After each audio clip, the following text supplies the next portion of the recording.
Men of Crisis. The Harvey Wallinger Story. 1968, an election year, and the Democratic Party turns to Hubert Humphrey, a man of grace and balance.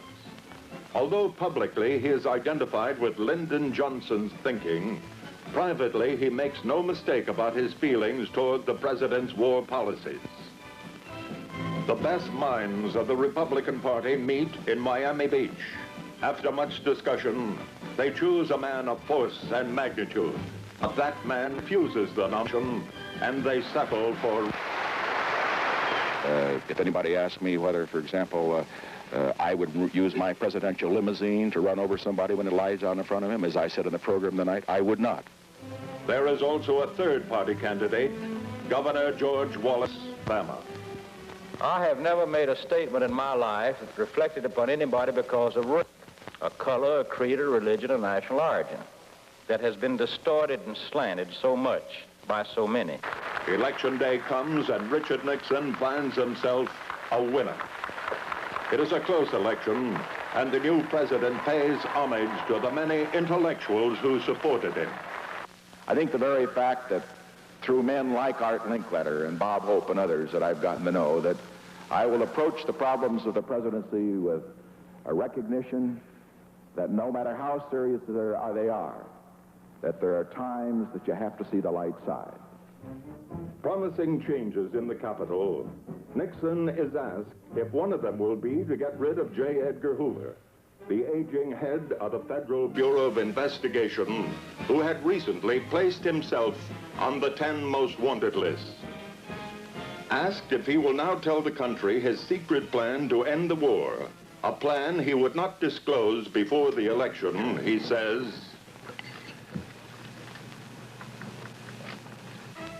the new president picks the men who will surround him carefully. His vice presidential running mate is Spiro T. Agnew, former governor of Maryland. A great physical specimen, poised and well coordinated. His fine athletic instincts add to his appeal. I will bear true faith in... For Secretary of Defense, he chooses Melvin Laird. Laird also has a plan to end the Vietnamese War. So complicated that only 2 people in the world understand it, and neither one of them is Laird. That I will well and faithfully perform. Promising the country law and order, Nixon appoints John Mitchell as Attorney General. Mitchell has many ideas for strengthening the country's law enforcement methods and is hampered only by lack of funds and the Constitution. Against all enemies, foreign and domestic. He is an intelligent and solemn man, and his lovely wife adds a note of quiet charm to the administration. Adorable husband presented me with this official American League baseball. He told me not to come home until it was signed. Whee!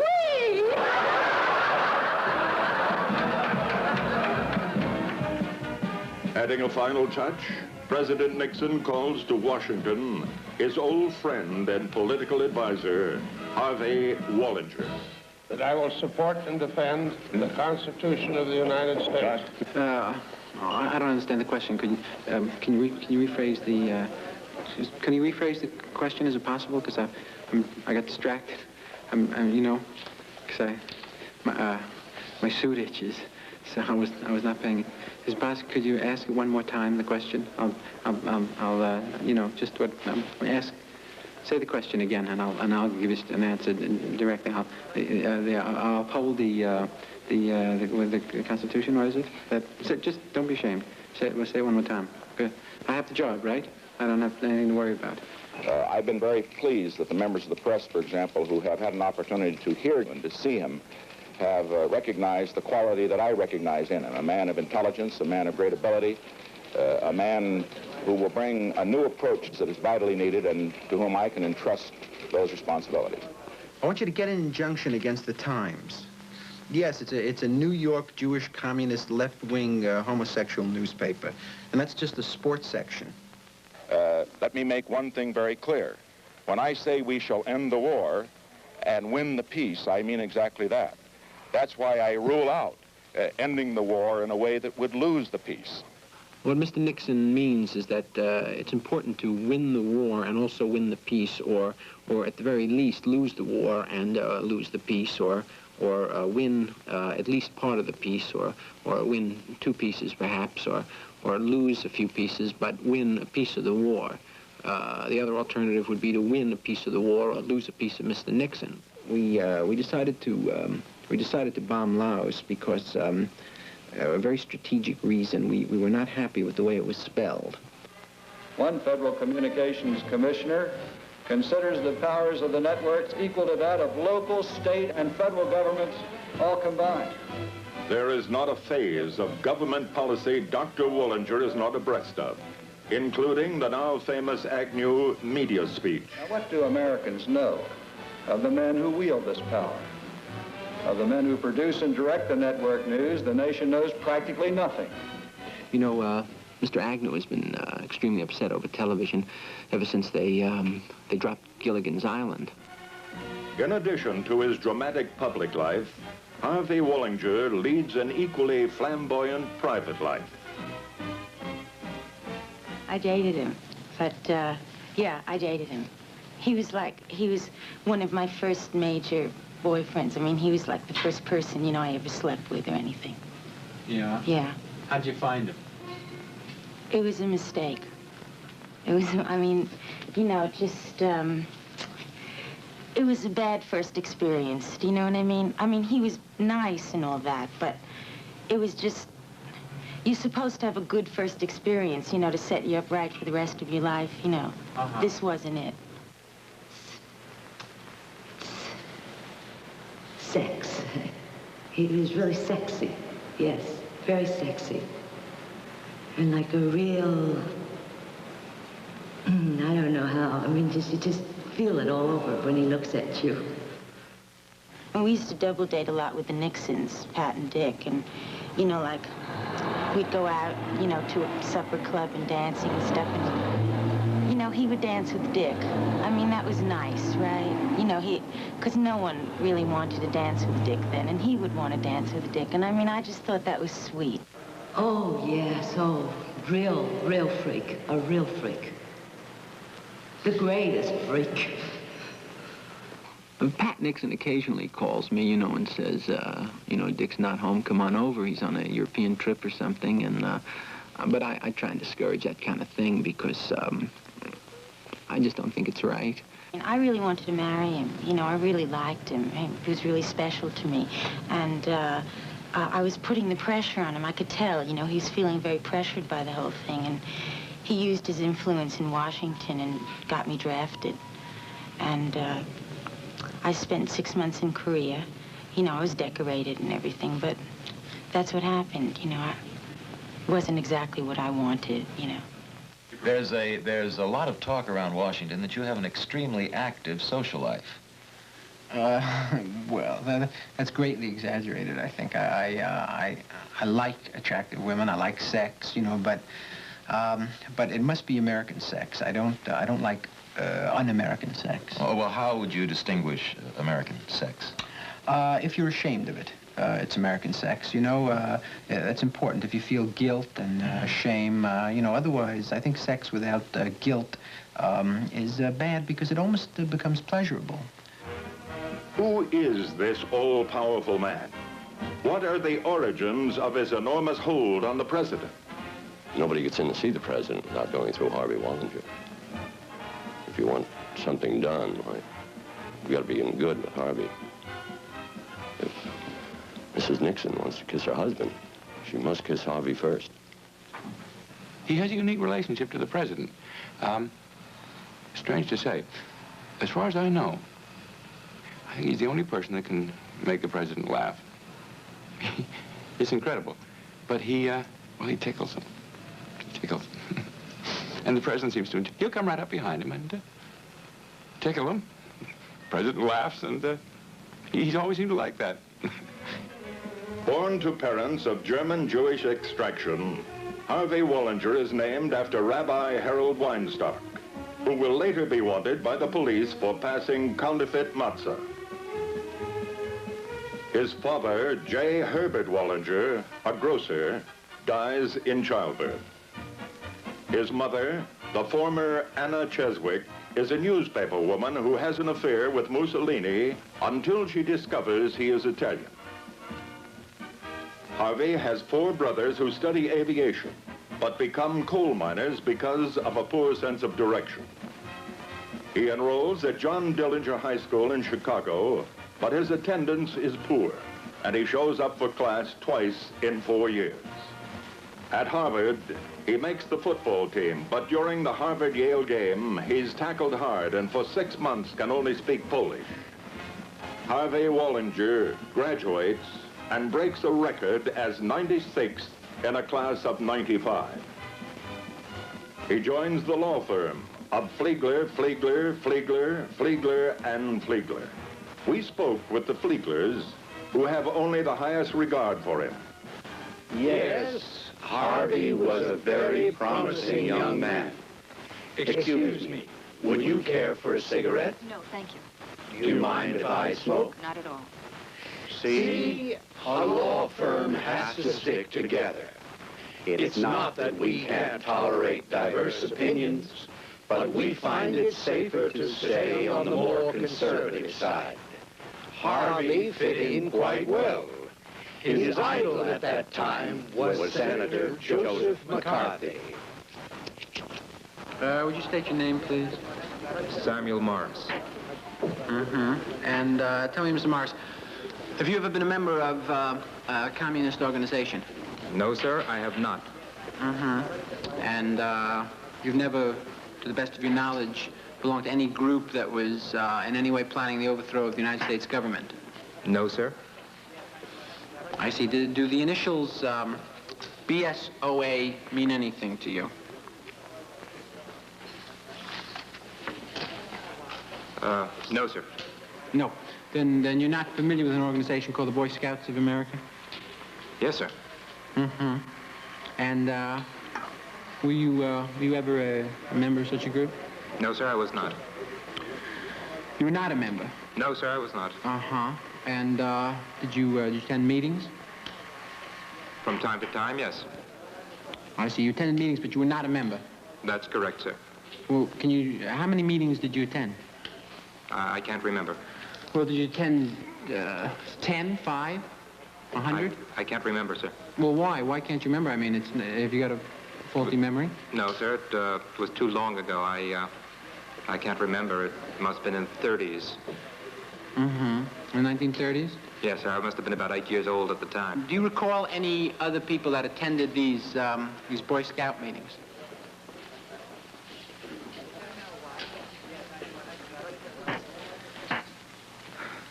I think there was Harold Greenblatt. Jerry Becker. There is no Jerry Becker on this list. Well, I can't remember, sir. I might have the name wrong. Well, why wouldn't you remember? Well, I wasn't a regular member. I didn't see them that often. How old were you at the time? Well, I was 8 years old. That's why I couldn't become a member. You see, you have to be 10 years old before you can join the Boy Scouts. I see.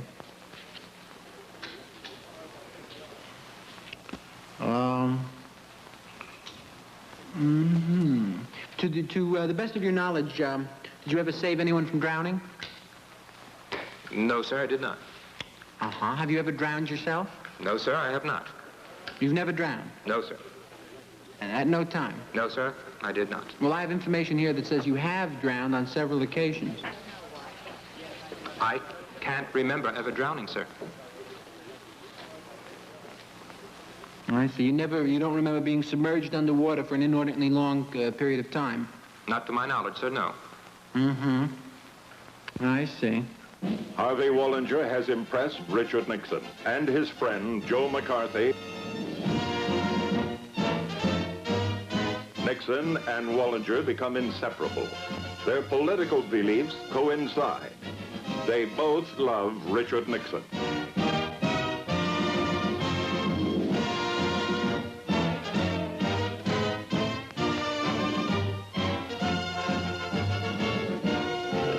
funny thing about Mr. Nixon and Vice President Agnew, that both men are genuinely sympathetic to the intellectual cause. They're both basically intellectuals themselves. They will occasionally read, and both men can write, you know, and they know all the numbers in sequence, or almost all the numbers. 1956. It is a time of peace and contentment for America and the Republican Party.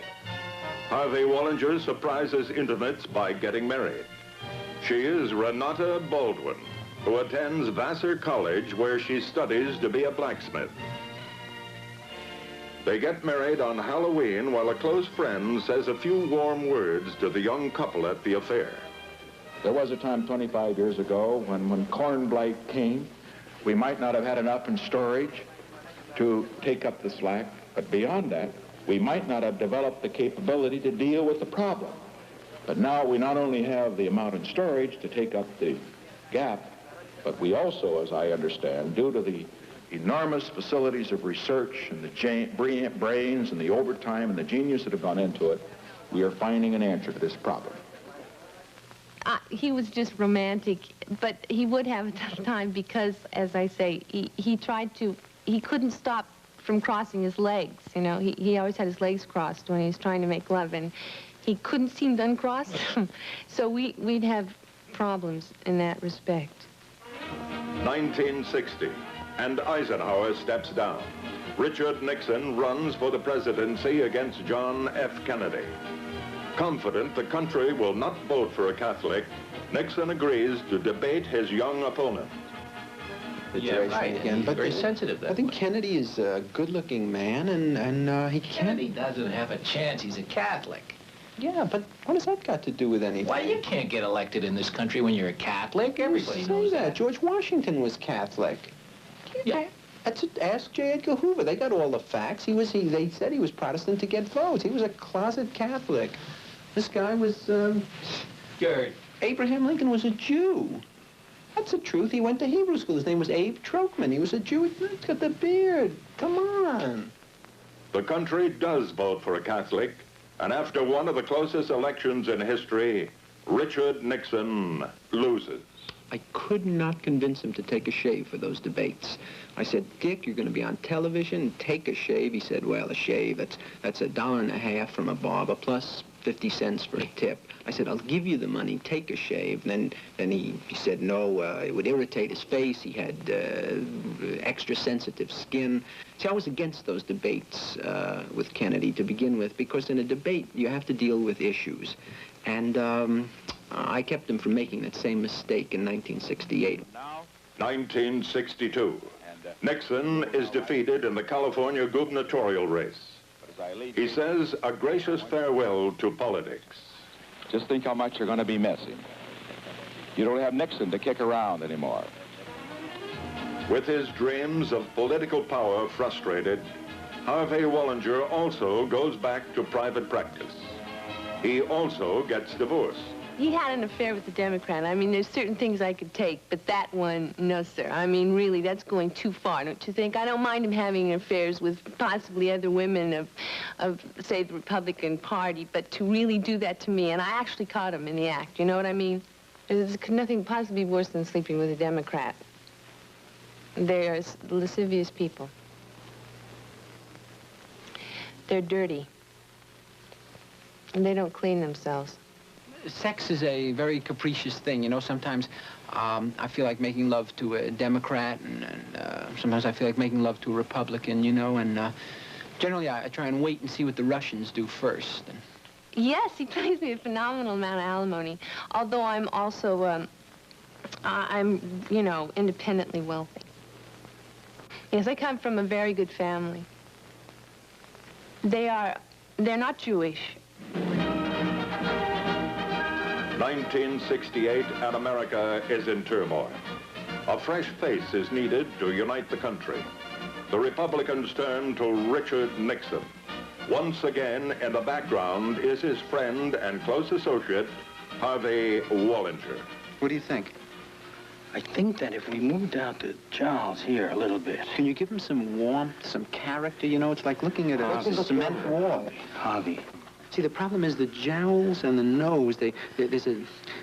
Can you give his face a kind of a little more character or something? No, No more character. No more Even if you use a lot of makeup, maybe? No, Harvey, look at it. Look at it. I know, it lacks commitment. Look at Harvey. You know? Look at Harvey, Mr. Nixon. Yeah, Dick, will you take a look at me for a second? Yeah, you see what I mean? It's not a vote-getting face. It puts people off, is the problem. If we could just block out Yeah, that's these You know what I'm thinking? Is there any possibility of doing blackface? Because I think we get a certain segment of the population. I don't want to deal with you anymore, Harvey. Just leave me alone. I can't work with you. His eyebrows are negative. Relax. Dick, when you relax, you're going to be out there in a minute. The eyebrows are negative. The eyebrows make a statement, and they say, they say, don't vote for me. That's right. That's the problem, is that you can't... the face doesn't spell trust, you know? Even though you and I both know that inside he's a wonderful human being. There's a new latex process.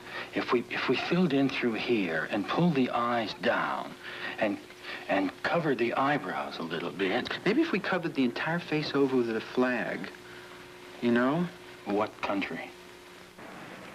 I see another child tonight. He hears the train go by at night, and he dreams of faraway places where he'd like to go. Seems like an impossible dream. But he is helped on his journey through life. A father who had to go to work before he finished the 6th grade sacrificed everything he had so that his sons could go to college. A gentle Quaker mother with a passionate concern for peace quietly wept when he went to war, but she understood why he had to go. A great teacher, a remarkable football coach, an inspirational minister, encouraged him on his way. A courageous wife and loyal children stood by him in victory and also in defeat. And in his chosen profession of politics, first there were scores, then hundreds, then thousands, and finally millions worked for his success. And tonight, he stands before you, nominated for President of the United States of America.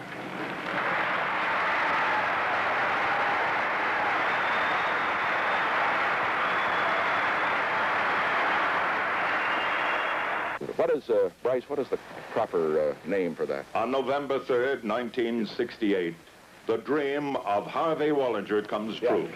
Richard Nixon is elected President of the United States. This time, the country is electrified by the dynamic twosome, Nixon and Agnew. I'm sorry, then I misspoke myself. The East Wing is the one on the other side, but this is in the West Wing, where the President has his office, as you know, in the Oval Office, and then there is another office there where well, to be quite precise, the Governor will occupy the office which is currently occupied by the President's top administrative assistant. Under the new administration, the White House becomes a cultural mecca. Gee, that's a beautiful place over here you got, the White House. I think I'll be with my wife if you got extra room for me. Wouldn't be a bad idea. So this number you called Charlita Linda. I played it on television. It was fantastic.